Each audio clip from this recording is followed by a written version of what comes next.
first of all, I would like to thank the Danish presidency for a few items that were not on the agenda, but that we dealt with last week. We delivered on the simplification package and as well on the unfair trading practices directive with specifically on the cross-border aspects on that. So I think that was very important that we could close this, because this means as well simplification as from the next year for our farming sector. And when we say simplification, that means as well more time to work on the fields, more time to work with the animals, and being more productive by that as well. It was also important to discuss today the clarification around the MFF and the CAP proposals that have been presented by Commission President von der Leyen last week. So the meeting between President of the European Parliament, the Presidency and President von der Leyen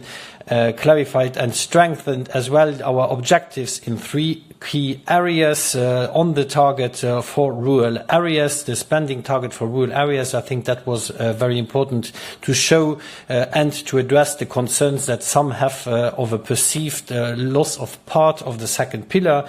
It was also about the second point of the letter is the preservation of the coherence and of the well-established competences on the common agriculture policy, but as well ensuring the appropriate involvement and role of the regions in the process for the future. So we have listened to the discussions and the concerns to clear as well the path forward. And we now have a solid base to continue the work to shape the future of the CAP and the MFF together. And I welcome the presidency approach as well of focusing on one angle of the CAP proposal at very council, and we know that negotiations are lengthy, so taking the time to clarifying important points is welcome and very necessary as well. And better targeting is at the center of our proposal, and it was as well a direct call by the conclusions of the strategic dialogue, but as well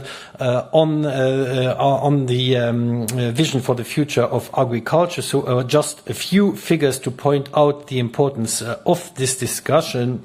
So family farms have an average income per worker 47% lower than that on other farms. Farmers in areas with natural constraints have an average farm income per worker 26% lower than the average income of farmers in other areas. And these are just a few examples to highlight the need to target the support better where it is as well most needed. And food security is much more than the simple availability of food. It is also about the protection of our farming model, and as well including the diversity of the farms that we have on our European continent. It is as well about that food production needs to be maintained across the entire EU territory in all its regions. And in this respect, the CAP proposal strengthens both the long-term food production as well as the diversity and the sustainability of the production. And we know that farms tend to merge and increase in size, which is also good for the markets, of course.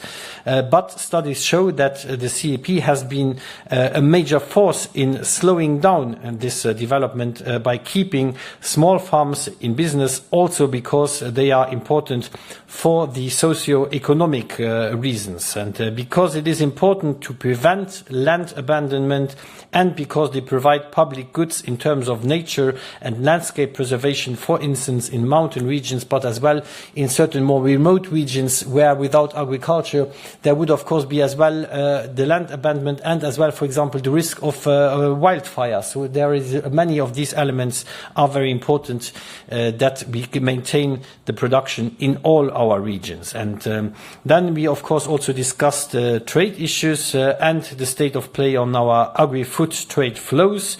The agri-food sector remains a very strong exporter, and we need to build up on our strength and see trade as an opportunity as well. And in that regard, I updated as well the ministers about my latest high-level mission that I went when I went to Brazil with around 80 European agri-food producers from 19 different member states, and I have to say that was a very successful mission, not only for the B2B meetings, but as well on opening the political level and get better access via pre-listing of certain sectors to Brazil. And we all, of course, all agree on the need to always include very strong safeguards in our agreements to protect as well our most sensitive agriculture sectors. And you can see that this is the approach followed by the Commission. So the recent updated deals with Ukraine and Moldova